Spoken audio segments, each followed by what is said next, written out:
നമ്മൾക്കെല്ലാവർക്കും അറിയാവുന്നതുപോലെ പരിശുദ്ധമായ റജബ് മാസത്തെ നമ്മൾ കാതോർക്കുന്ന ഒരു സമകാലിക സാഹചര്യത്തിലാണ്. ഞായറാഴ്ചയോ തിങ്കളാഴ്ചയോ ആയിട്ട് നമ്മൾ പരിശുദ്ധമായ റജബ് മാസം വളരെയധികം അല്ലാഹു സുബ്ഹാനഹു വ തആല ചില സ്ഥലങ്ങൾക്ക് പവിത്രത നൽകിയിട്ടുണ്ട്. മക്കയെ പോലെ, മദീനയെ പോലെ ചില സമയങ്ങൾക്ക് അല്ലാഹു പവിത്രത നൽകിയിട്ടുണ്ട്. വെള്ളിയാഴ്ച ജുമുഅയുടെ ദിവസം പോലെ ചില വ്യക്തികൾക്ക് അല്ലാഹു ഫളീലത്ത് നൽകിയിട്ടുണ്ട്.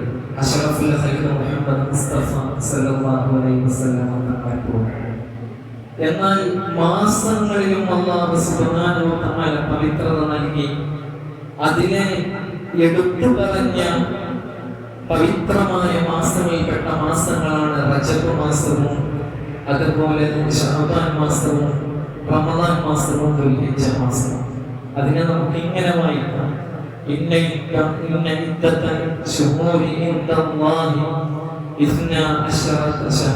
അല്ലാഹുവിന്റെ അടുക്കൽ മാസങ്ങൾ 12. എന്നാലും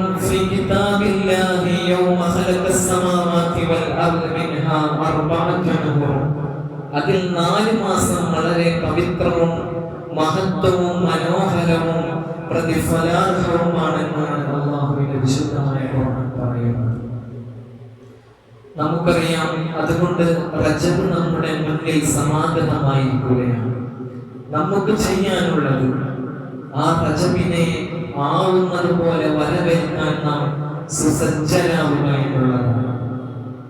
ഇതിനെ പണ്ഡിതന്മാർ വളരെയധികം മഹത്വമായി തന്നെ ഇതിനെയൊക്കെ പറഞ്ഞിട്ടുണ്ട്. റജബ് എന്ന് പറഞ്ഞാൽ പരിശുദ്ധമായ റജബ് മാസം എന്ന് പറയുന്നത് അത് വളരെയധികം അത് അല്ലാഹുവിന്റെ മാസമാണ് എന്നാണ് പറയുന്നത്. റജബ് എന്ന മാസം അല്ലാഹുവിന്റെ മാസമാണ്. പിന്നെ ഇതിനോട് തുടർന്ന് വരുന്ന പരിശുദ്ധമായ ശഅബാൻ മാസം അത് എന്റെ മാസമാണെന്ന് അഷ്റഫുൽ ഖൽഖ് മുഹമ്മദ് മുസ്തഫ. എന്നിട്ടോ റമദാൻ മാസം എന്ന് പറയുന്നത് അത് എന്റെ ഉമ്മത്തിന് അല്ലാഹു സൗഭാഗ്യങ്ങൾ നൽകാൻ കനിഞ്ഞേകിയ മാസമാണ്. പക്ഷേ ആ റമദാനിലേക്കും ശഅബാനിലേക്കും നാം കാലെടുക്കുന്നതിന് മുമ്പ് റജബിനെ നാം നല്ലതുപോലെ വരവേൽക്കേണ്ടതുണ്ട്. റജബിന് അതിൻ്റെതായ പവിത്രത കൊടുക്കണം.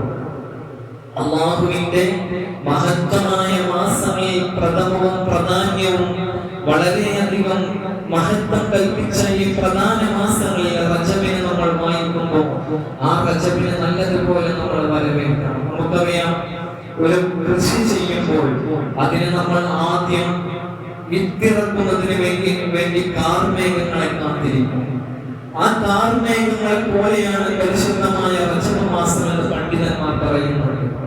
കാർമേഘങ്ങൾ അത് കാർപൂന്തലുകൾ പോലെ പെയ്തിറങ്ങുന്ന അതിനോട് ഉപമിച്ച മാസമാണ് ശഅബാൻ മാസം.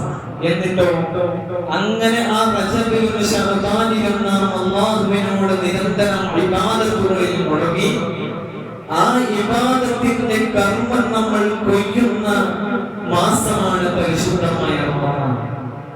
അപ്പോൾ ഇതൊക്കെ വലിയ ബന്ധമുണ്ട്. റജബിലും ശഅബാനിലും നമ്മുടെ പഴമക്കാരൊക്കെ ഇതിന് വളരെയധികം മഹത്വം കൽപ്പിച്ചിട്ടുണ്ട്. ഈ 3 മാസം പൊട്ടിപ്പിറക്കുന്നതിന് മുമ്പ് അവർ 90-ാം നോമ്പ് എന്ന് പറഞ്ഞുകൊണ്ട് റജബും ശഅബാനും റമദാനും 3 മാസവും നോമ്പനുഷ്ഠിക്കുന്ന ഒരു സ്ഥിതി വിശേഷം നമ്മുടെ സമുദായത്തിൽ കടന്നുപോയിരുന്നു.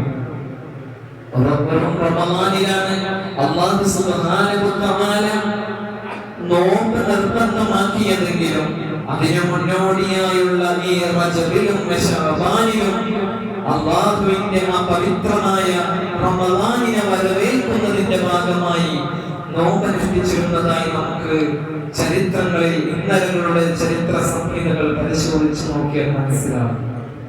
എന്റെ പ്രിയപ്പെട്ടവരെ, വ്യക്തികൾക്ക്, സ്ഥലങ്ങൾക്ക്, അതുപോലെ മാസങ്ങൾക്ക് പവിത്രതയും എന്നാണ് ഞാൻ പറഞ്ഞു വന്നത്.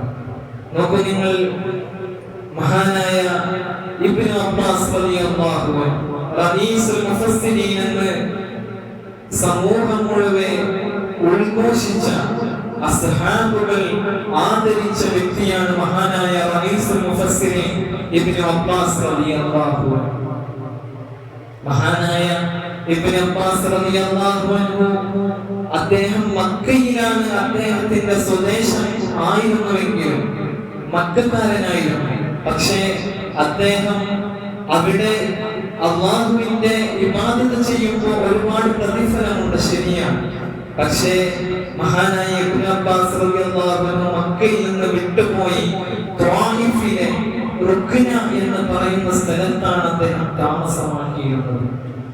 ഇതിനെക്കുറിച്ച് ചരിത്രകാരന്മാർ പറയുന്നത് അദ്ദേഹം പരിശുദ്ധമായ എത്രയോ അല്ലാഹുവിന്റെ അനുഗ്രഹങ്ങൾ സദാ വർഷിക്കുന്ന മഹത്തായ മക്കയിൽ നിന്ന് മാറി നിന്ന് അങ്ങകലെ ത്വായിഫിലുള്ള റുക്നയിൽ താമസിക്കാനുള്ള കാരണം, എന്റെ പ്രിയപ്പെട്ടവരെ, മക്കയിൽ ഒരു കുറ്റം ചെയ്താൽ, മക്കയിൽ ഒരു തെറ്റ് ചെയ്താൽ അതിൽ 70 ഇരട്ടി തെറ്റ് ചെയ്തത് പോലെയാണ്. മറ്റു പ്രദേശങ്ങളിൽ 70 തെറ്റ് ചെയ്തതുപോലെയാണ് മക്കയിൽ വെച്ച് ഒരു തെറ്റ് ചെയ്താൽ. നന്മ ചെയ്താലും ഇതുപോലെ നല്ല പ്രതിഫലമുണ്ട്. പക്ഷേ മഹാനായ ഇബ്നു അബ്ബാസ് റളിയല്ലാഹു അൻഹു അവിടെ ചിന്തിച്ചത്, എന്നെങ്ങാനും എന്റെ അടുക്കൽ നിന്ന് ഒരു പാപം വന്നു പോയാൽ അല്ലാഹുവേ, ഈ 70 തെറ്റ് ഞാൻ ചെയ്തതിന് സമമായി അവസാനം എന്റെ നന്മകളെല്ലാം ഇല്ലായ്മയാകുമോ എന്ന് ഭയന്നുകൊണ്ട് മഹാനായ റഈസുൽ മുഫസ്സിരീൻ മക്കയിലെ സ്വഹാബികൾക്ക്, അവിടുത്തെ പണ്ഡിതദാനികൾക്ക് ക്ലാസ് എടുത്തിരുന്ന, നമ്മൾ കഴിഞ്ഞ ആഴ്ച അതിന്റെ മഹാന്റെ ചരിത്രമൊക്കെ പറയുകയുണ്ടായി. ആ ഇബ്നു അബ്ബാസ് റളിയല്ലാഹു അൻഹു മക്ക വിട്ട് ത്വായിഫിലെ റുക്നയിലാണ് താമസമാക്കാൻ കാരണമെങ്കിൽ നമ്മൾ പറഞ്ഞു വന്നത് ആ സ്ഥലത്തിന്റെ പരിശുദ്ധിയാണ്. ഇങ്ങനെ സമയത്തിനും അതിൻ്റെതായ മഹത്വമുണ്ട്. ജുമുഅ ദിവസം, ഈ ദിവസം ഏറ്റവും കൂടുതൽ നമ്മൾക്ക് കരുതലോടെ ഇരിക്കേണ്ട സമയമാണ്. നമ്മളൊന്ന് സ്വയം ആത്മവിചിന്തന നടത്തും. ഈ വെള്ളിയാഴ്ച ദിവസമാകുമ്പോ നമ്മുടെ കബറാളികൾ, നമ്മുടെ മാതാപിതാക്കൾ, നമ്മോട് ബന്ധപ്പെട്ടവർ, അവരുടെ കാത്തു നിൽക്കുകയാണ് കബറിടത്തിൽ. എന്റെ കുഞ്ഞുമോൻ ഇന്ന് എനിക്ക് വേണ്ടി ഇസ്തിഗ്ഫാർ ചെയ്യുന്നുണ്ടോ, എന്റെ കബറിന്റെ മുകളിൽ വന്ന് ദുആ ചെയ്യുന്നുണ്ടോ എന്ന് ഓരോ കബറാളികളും നിരീക്ഷിക്കുന്നുണ്ട് എന്ന് ചരിത്രം പറയുന്നു. എന്നിട്ടോ ഈ വെള്ളിയാഴ്ച നമ്മൾ ആ ഖബർ സിയാറത്ത് സന്ദർശിക്കാൻ പോയിട്ടില്ലെങ്കിൽ അടുത്ത വെള്ളിയാഴ്ച വരെ ഈ ഖബറിൽ കിടക്കുന്ന മാതാപിതാക്കൾ ദിവസങ്ങൾ എണ്ണിയിരിക്കുകയാണ്.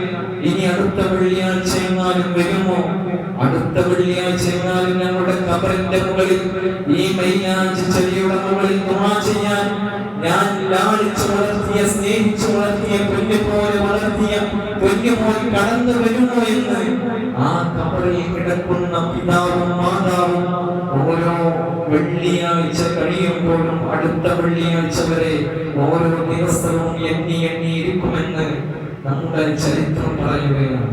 അത് വെള്ളിയാഴ്ചക്ക് അല്ലാഹു നൽകിയ മഹത്വമാണ്. കാരണം എത്രയോ മുഅ്മിനീങ്ങളെ അല്ലാഹു നരകത്തിൽ നിന്ന് മോചിപ്പിക്കുന്ന പവിത്രമായ മാസം, പവിത്രമായ ദിവസം. ആ പവിത്രമായ ദിവസത്തിൽ നമ്മളുടെ മാതാപിതാക്കൾ, മൺമറഞ്ഞു പോയ ബന്ധുമിത്രാദികൾ അവരുടെ ഖബറിടത്തിൽ പോയി സിയാറത്ത് ചെയ്യാൻ അവസരമാണ്. അവിടെയാണ് വലതുൽ സാലിഹുൻ യദഊലഹു എന്ന അഷ്റഫുൽ ഖൽഖ് മുഹമ്മദ് മുസ്തഫ സല്ലല്ലാഹു അലൈഹി വസല്ലം തങ്ങൾ പറഞ്ഞു, ഒരു മനുഷ്യൻ ഇവിടെ നിന്ന് മരണപ്പെട്ടു പോകുമ്പോൾ അവൻ ഇവിടെ നിന്ന് കൊണ്ടുപോകുന്നത് 3 കാര്യങ്ങൾ മാത്രമേ ഉള്ളൂ. അതിൽ ഒന്നാമത്തത് വലതുൽ സാലിഹുൻ, അവൻ ഈ ലോകത്ത് ഒരു നല്ല കുട്ടിക്ക് ജന്മം നൽകിയിട്ടുണ്ടെങ്കിൽ അവന് വേണ്ടി പ്രാർത്ഥിക്കുന്ന, ദുആ ചെയ്യുന്ന, കണ്ണീർ പ്രാർത്ഥന നടത്തുന്ന കുഞ്ഞുമോൻ അവൻ ഈ ലോകത്ത് ബാക്കിയാക്കി വെച്ചിട്ടുണ്ടെങ്കിൽ അവൻ ഖബറിടത്തിൽ കിടക്കുമ്പോൾ ആ കുഞ്ഞുമോൻ അവൻക്ക് വേണ്ടി കണ്ണീർ പ്രാർത്ഥന നടത്തുമ്പോൾ അത് അവന്റെ ഖബറിടത്തിലേക്ക് എത്തുമെന്ന് അഷ്റഫുൽ ഖൽഖ് മുഹമ്മദ് മുസ്തഫ സല്ലല്ലാഹു അലൈഹി വസല്ലം. രണ്ടാമത്തെ ജാരിയായ സദഖകളാണ്. നമ്മുടെ പള്ളിക്ക് വേണ്ടി, മദ്രസകൾക്ക് വേണ്ടി, മഹല്ല് സംവിധാനങ്ങൾക്ക് വേണ്ടി ഖിയാമത്ത് നാൾ വരെ അല്ലാഹുവിന്റെ പരിശുദ്ധമായ നാമത്തെ ഇവിടെ ഉച്ചേസ്തരം പ്രഖ്യാപിക്കാൻ വേണ്ടി നിർമ്മിക്കപ്പെട്ട പരിശുദ്ധമായ ഭവനങ്ങൾ. ഇവിടെ നിന്ന് എത്ര കാലം ആളുകൾ നിസ്കരിക്കുന്നുവോ, ഇവിടെ ഇർത്തികാഫിരിക്കുന്നു, നമ്മൾ ഇരിക്കുന്ന സ്ഥലമൊക്കെ ഇത് പലരുടെയും സ്ഥലങ്ങളായിരുന്നു. ഇത് പലരുടെയും സംഭാവനകൾ കൊണ്ട് നിർമ്മിക്കപ്പെട്ട ഭവനമാണ്. അവർക്ക് ഇന്ന് 6 അടി മണ്ണിലാണ്. ആ 6 അടി മണ്ണിലേക്ക് ഇന്ന് നമ്മൾ നിസ്കരിക്കുന്നതിന്റെ, ഇന്ന് നമ്മൾ ഇവിടെ ഇർത്തികാഫിരിക്കുന്നതിന്റെ, ഇവിടെ ഇന്ന് നമ്മൾ ചുമ കൂടിയതിന്റെ ഒക്കെ ഒരു മിസ്ലു സവാബ് ആ കബറിടത്തിലേക്ക് എത്തുമെന്ന് അഷ്റഫുൽ ഖൽഖ് മുഹമ്മദ് മുസ്തഫ. അപ്പൊ സ്ഥലങ്ങൾക്കും പവിത്രതയുണ്ട്, സമയങ്ങൾക്കും പവിത്രതയുണ്ട്. ഈ സ്ഥലവും സമയവും സമഞ്ജസം സമ്മേളിച്ച പരിശുദ്ധമായ ദിവസമാണ് എന്റെ പ്രിയപ്പെട്ടവരെ ജുമുഅ ദിവസം എന്ന് പറയുന്ന ദിവസം. നമ്മൾ ജുമുഅ കൂടുന്നത് അല്ലാഹുവിന്റെ പള്ളിയിലാണ്. ജുമുഅ ദിവസം ആരംഭിക്കുന്നത് അത് പരിശുദ്ധമായ വെള്ളിയാഴ്ച ദിവസമാണ്. അങ്ങനെ ഇനി നമുക്ക് വരാൻ പോകുന്നത് മഹത്തായ റജബ് മാസമാണ്. അതുകൊണ്ട് തന്നെ ആ റജബിനെ നമ്മൾ നല്ലതുപോലെ വരവേൽക്കണമെന്നാണ് നമ്മോട് ഇസ്ലാം നിഷ്കർഷിക്കുന്നത്. അവിടെയാണ് ഒരു മുഅ്മിനിന്റെ വിജയം. നബി സല്ലല്ലാഹു അലൈഹി വസല്ലം തങ്ങൾ പറഞ്ഞ ഹൃദയം ശുദ്ധീകരിക്കാനുള്ള മാസമായിട്ടാണ് പരിശുദ്ധമായ റജബിനെ എത്തിയിട്ടുള്ളത്. ഹൃദയത്തെ ശുദ്ധീകരിക്കണം. ഹൃദയത്തെ ശുദ്ധീകരിച്ചു കൊണ്ടായിരിക്കണം അവൻ ശഅബാനിലേക്കും റമദാനിലേക്കും കടക്കേണ്ടത്. നമുക്ക് മുന്നിൽ റജബ് മാസം കഴിഞ്ഞാൽ പിന്നീട് ശഅബാനാണ്. നമ്മൾ റജബ് തുടങ്ങുമ്പോഴേ അല്ലാഹുവിനോട് ദുആ ചെയ്യും, അല്ലാഹുമ്മ ബല്ലിഗ്നാ ഫി റജബിൻ വ ശഅബാൻ, അല്ലാഹുമ്മ ബാരിക് ലനാ ഫി റജബിൻ വ ശഅബാൻ വ ബല്ലിഗ്നാ റമദാൻ. അല്ലാഹുവേ, ഞങ്ങൾക്ക് റജബിലും ശഅബാനിലും നീ ബർക്കത്ത് ചെയ്യണേ. മാത്രമല്ല അതോടൊപ്പം ഏറ്റവും നമ്മളൊക്കെ അഡാപ്റ്റായി ഏറ്റവും അത്യന്തിമമായി ദുആ ചെയ്യേണ്ടത് അതാണ്. നമ്മുടെ ആ റമദാനിലേക്ക് ഞങ്ങളെ എത്തിക്കണേ എന്ന ആ ദുആയാണ് പ്രധാനപ്പെട്ടത്. എന്റെ പ്രിയപ്പെട്ടവരെ, നിങ്ങളൊന്ന് നോക്കൂ. അതുകൊണ്ട് റസൂൽ സല്ലല്ലാഹു അലൈഹി വസല്ലം തങ്ങൾ ഇവിടെ ഹൃദയം ശുദ്ധീകരിച്ചു വരണം നിങ്ങൾ റജബിൽ. അത് കഴിഞ്ഞിട്ടാവണം ആത്മസംസ്കരണം കഴിഞ്ഞതിന് ശേഷമാകണം നിങ്ങൾ ശഅബാനിലും റമദാനിലേക്കും കടന്നു വരേണ്ടത്. അവിടെ ആത്മാവിന്റെ ശുദ്ധീകരണമാണ്. ആത്മാവിന്റെ ശുദ്ധീകരണം റമദാനിലാണ്. അതിനു മുമ്പ് നമ്മുടെ ഹൃദയം ശുദ്ധീകരിച്ച് റജബിൽ നാം പൂർണ്ണ സംതൃപ്തി നേടിയിട്ടേ ശഅബാനിലേക്കും റമദാനിലേക്കും പ്രവേശിക്കാവൂ എന്ന് ഇതിന്റെ അർത്ഥത്തിലൂടെ മഹാനായ നബി സല്ലല്ലാഹു അലൈഹി വസല്ലം തങ്ങൾ പറയാൻ. നോക്കൂ നിങ്ങൾ, ഇവിടെ റജബ് എന്ന് പറയുന്ന ഓരോ അക്ഷരങ്ങൾക്ക് പോലും അല്ലാഹു വലിയ ഫളീലത്തായാണ് പറഞ്ഞത്. റജബ് റാഇന് റഹ്മത്തുല്ലാഹി എന്നാണ് അല്ലാഹുവിന്റെ കാരുണ്യം പെയ്തിറങ്ങുന്ന മാസം. അതുപോലെ ജീം എന്ന് പറഞ്ഞ ജൂറുള്ള അല്ലാഹുവിൽ മോശപ്പെട്ട കാര്യങ്ങളെ, അല്ലാഹുവിന്റെ ശൈത്വാനിനെ, അല്ലാഹുവിൽ നിന്ന് എതിരായി നിൽക്കുന്ന നമ്മുടെയൊക്കെ ജാലങ്ങളുടെ ശത്രുവായ ശൈത്വാനിനെ ആട്ടി ഓടിക്കുന്ന ഈ ഇബ്ലീസിനെ ആട്ടി ഓടിക്കപ്പെടുന്ന മാസം.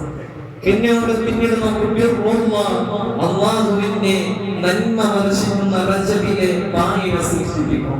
ഇങ്ങനെ പണ്ഡിതന്മാർ വളരെയധികം വ്യാഖ്യാനങ്ങൾ ഇതിന് നൽകിയിട്ടുണ്ട്.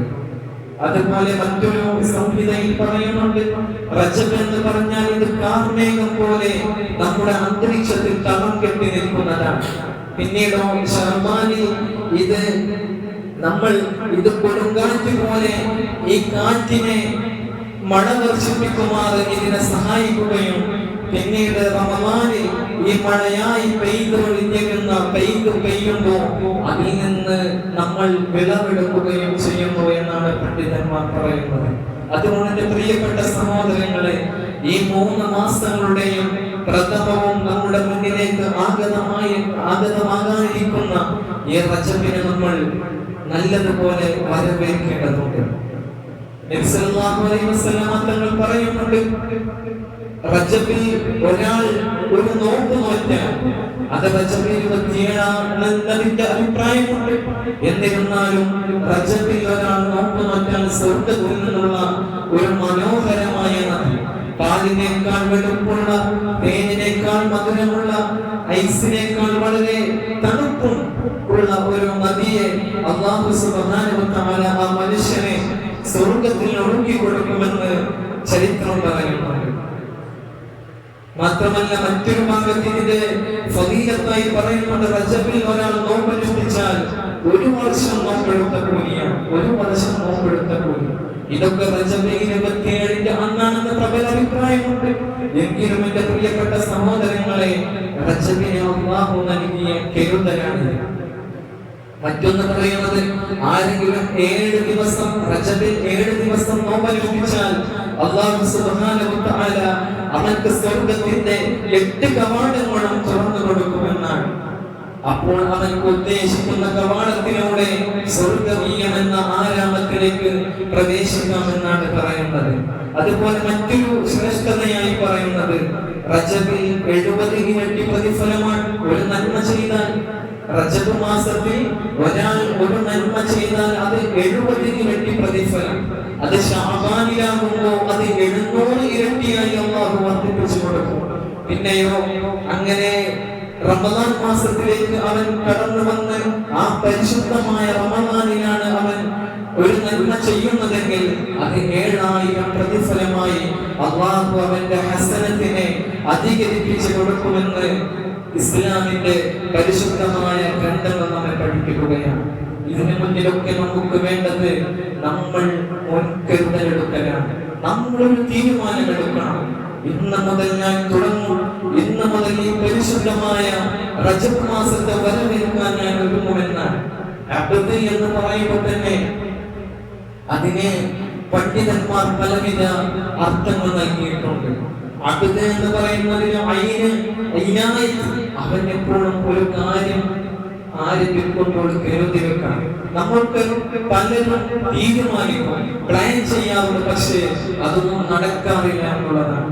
അതിന് പണ്ഡിതന്മാർ തന്നെ പറയുന്ന ഒരു മരുന്ന് അബ്ദ് എന്ന ആ ഐനായത്ത്, അവൻ ഏത് കാര്യങ്ങൾ വരുമ്പോഴും കരുതി വെച്ച് ഭാവി എന്ന വിദായത്ത് തുടങ്ങി വെക്കണം. ഒരു കാര്യം മറ്റൊരു സമയത്തേക്ക് മാറ്റി വെക്കാതെ ഇന്ന് നമ്മൾ ഒരു കാര്യം നമ്മുടെ മുന്നിൽ ഉണ്ടെങ്കിൽ അത് ഇന്ന് നമ്മൾ സ്റ്റാർട്ട് ചെയ്യണം. അതിനു വേണ്ട പണി ഇന്നെടുക്കാൻ തുടങ്ങണം.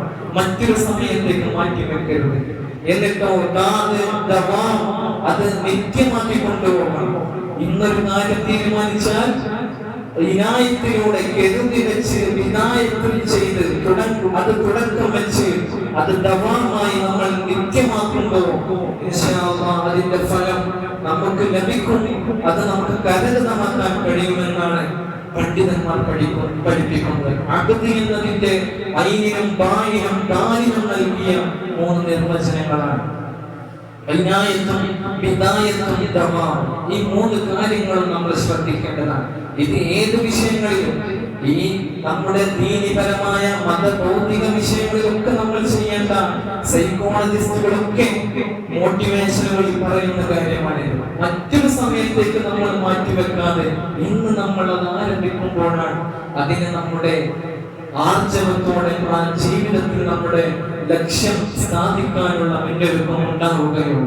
അല്ലാഹു സുബ്ഹാനഹു വ തആല ഈ പരിശുദ്ധമായ മാസങ്ങളെ വേണ്ടതുപോലെ പരിഗണിക്കുവാനും നമ്മുടെ പാപങ്ങളൊക്കെ പുറത്ത് പരിശുദ്ധമായ റമദാനിലേക്ക് അതുവരെ നമ്മിലേക്ക് എത്താനൊക്കെ അല്ലാഹു തൗഫീഖ് നൽകട്ടെ. നമുക്കൊക്കെ അറിയാലോ, നമ്മോടൊക്കെ കഴിഞ്ഞ കൊല്ലം ഈ റജബിലും ശഅബാനിലും റമദാനിലും ഒക്കെ ഉണ്ടായിരുന്ന എത്രയോ ആളുകൾ അവരൊന്നും കുറെ രോഗം ബാധിച്ചിട്ടല്ലല്ലോ, കുറെ ആളുകൾ വൃദ്ധകളായിട്ടല്ലല്ലോ. പക്ഷേ അല്ലാഹുവിന്റെ ആ അചഞ്ചലമായ വിധിക്ക് കീഴടങ്ങി അവർക്ക് യാത്ര പോയവരാണ്. അതുകൊണ്ട് നമ്മളൊക്കെ ഈ സമയം, ഇന്ന് എനിക്ക് സമയമുണ്ട്, സമയമെന്ന് പറയുമ്പോൾ തന്നെ പാസ്റ്റും പ്രസന്റും കണ്ടിന്യൂസും എന്ന് ഇംഗ്ലീഷ് ഗ്രാമർ പറയുമ്പോൾ അതിന്റെ ടെൻസിന്റെ അതിന്റെ പണ്ഡിതന്മാർ തന്നെ പറയുന്നത് പാസ്റ്റിൽ അവർക്ക് ഒരിക്കലും എത്തിച്ചേരാൻ കഴിയുകയില്ല, കഴിഞ്ഞു പോയതാണ്. പക്ഷെ അവന്റെ കണ്ടിന്യൂസ് എന്ന് പറയുന്ന ഭാവി കാലവും അവനക്ക് ഉറപ്പില്ലാത്തതാണ്. പ്രസന്റ് കാലഘട്ടം, ഇപ്പോൾ അവൻ ജീവിച്ചിരിക്കുന്ന കാലഘട്ടത്തിലാണ് അവൻക്ക് മുന്നൊരുക്കം നടത്താൻ അവൻ എന്താണ് ചെയ്യേണ്ടതെന്ന് അവന്റെ മുന്നിൽ സമയമുണ്ട്. അതുകൊണ്ട് ഈ പ്രസന്റ് കാലഘട്ടത്തിൽ നമ്മൾ നന്നാവുക എന്നുള്ളതാണ്. അല്ലാഹു സുബ്ഹാനഹു വ തആല നമ്മളൊക്കെ സാലിഹ്യങ്ങളിൽ ഉൾപ്പെടുത്തണം. പരിശുദ്ധമായ റജബിനെയും അതുപോലെ ശഅബാനിനെയും റമദാനിനെയും നല്ലതുപോലെ വരവേൽക്കുവാനും സൽക്കർമ്മങ്ങളൊക്കെ ചെയ്ത് അല്ലാഹുവിലേക്ക് ഒരു സാലിഹായ അടിമയായി ഈ ലോകത്ത് നിന്ന് യാത്ര പോകാനും അല്ലാഹു നമുക്ക് തൗഫീഖ് നൽകട്ടെ. എൻ്റെ പ്രിയപ്പെട്ടവരെ, മജ്ലിസ് നൂർ നമ്മൾ എല്ലാ മാസവും നടത്തുന്ന മജ്ലിസ് നൂർ ഇന്ന് ഇശാ നമസ്കാര ശേഷം നമ്മുടെ ഹാളിൽ നടക്കുക. ഇൻഷാ അല്ലാഹ് എല്ലാവരും അതിൽ പങ്കെടുക്കണം. നമ്മുടെ ഉമ്മമാരോടും പെണ്ണന്മാരോടൊക്കെ അതിൽ പങ്കെടുക്കാൻ പറയുന്നത് ആത്മീയ സംസ്കരണത്തിന്റെ ഭാഗമാണ്. മറ്റൊരു കാര്യം, നമുക്കൊക്കെ അറിയാവുന്നതുപോലെ നമ്മുടെ കേരളീയ മുസ്ലിം ഉമ്മത്തിന്റെ സാംസ്കാരിക പുരോഗമന ഗമന ഗവേഷണങ്ങൾക്ക് മുന്നിൽ ചുക്കാൻ പിടിച്ചുകൊണ്ടിരിക്കുന്ന മഹത്തായ സമസ്ത കേരള ജമീയത്തുൽ ഉലമ എന്ന് പറയുന്ന മഹിതമായ പ്രസ്ഥാനം അതിന്റെ ശതക വാർഷികത്തോടടുക്കുകയാണ്. ഇൻഷാ അല്ലാഹ് അടുത്ത വർഷം ഫെബ്രുവരി 2 മുതൽ 8 വരെ അതിന്റെ സമ്മേളനം കുനിയ കാസർഗോഡ് വെച്ച് നടക്കുകയാണ്. അപ്പൊക്കെ അറിയാം, നമ്മുടെ മദ്രസ സംവിധാനങ്ങളും ഈ മഹല്ല് സംവിധാനങ്ങളും ഒക്കെ ഈ കേരളത്തിൽ നിലനിൽക്കുന്നത് ഉലമാഉമറ ബന്ധത്തിന്റെ സാക്ഷാത്കാരമാണ്. അതിന്റെ കേന്ദ്രബിന്ദുവാണ് സമസ്ത എന്ന് പറയുന്നത്. പാണക്കാട് കുടുംബവും അതുപോലെ പൂക്കോയത്തങ്ങളും പാഫത്തങ്ങളും ചാപ്പനങ്ങാടി ബാബുസ്മിയാരും ശംസുൽ ഉലമയും കണ്ണിയത്ത് ഉസ്താദും അവരൊക്കെ ഒരു ഏക ബിന്ദുവിൽ ചിന്തിച്ചത് കൊണ്ടാണ് നമ്മൾ ഇന്ന് കാണുന്ന മഹത്തായ ഈ സാംസ്കാരിക സമന്വയ വിദ്യാഭ്യാസങ്ങൾ, വാഫികളും ഹുദവികളും റഹ്മാനികളും ഫൈലികളും അഡ്വക്കേറ്റും ഇതൊക്കെ മതം പഠിച്ചവരാണ്. ഭൗതികം പഠിച്ച ഡോക്ടർമാരുണ്ട്, അതുപോലെ എഞ്ചിനീയർമാരുണ്ട്. ഇതൊക്കെ മഹത്തായ ഈ മഹിതമായ നോറോടെടുക്കുന്ന സംസ്ഥയുടെയും ഈ ഉമ്മത്തിനോട് ചേർന്നു നിന്ന ഉമ്മറാക്കളുടെയും ആത്മീയമായ അവരുടെ പുരോഗമനങ്ങളുടെ റിസൾട്ടാണ്. ഇൻഷാ അല്ലാഹ് അതിന്റെ 100ാം വാർഷികമാണ് ഫെബ്രുവരി നടക്കാനിരിക്കുന്നത്. നമ്മൾ ഇൻഷാ അല്ലാഹ് നമ്മുടെ മഹല്ലിൽ നിന്നും അതിന്റെ ഭാഗമായി ഒരു ബസ് 49 പേർക്ക് ഉൾക്കൊള്ളാവുന്ന ഒരു ബസ് യാത്ര പോകുന്നതിന് ഉദ്ദേശിക്കുന്നത്. ഇൻഷാ അല്ലാഹ് ജുമാക്ക് ശേഷം അതിന്റെ ലിങ്ക് നമ്മുടെ മഹല്ല് ഗ്രൂപ്പിൽ വിടും. അപ്പോൾ താല്പര്യമുള്ളവരൊക്കെ അതിൽ പങ്കുചേരണം. ഇതിനു മുമ്പ് നമ്മൾ ആലപ്പുഴയിൽ അതുപോലെ കോരിയാട് 85ാം വാർഷികം നടന്ന കോരിയാടും അതുപോലെ ആലപ്പുഴയിലൊക്കെ നമ്മൾ അവിടെ വീരവാദം മുഴക്കാനല്ല, സമസ്തക്കാരെന്നതിന് പുറമെ ആ ജനലക്ഷങ്ങൾ സംഗമിക്കുമ്പോൾ അവിടെ ദുആക്ക് ഇജാബത്തുണ്ടാകും. ആ ദുആക്ക് പങ്കെടുക്കാൻ എനിക്ക് സാധിക്കാമെന്ന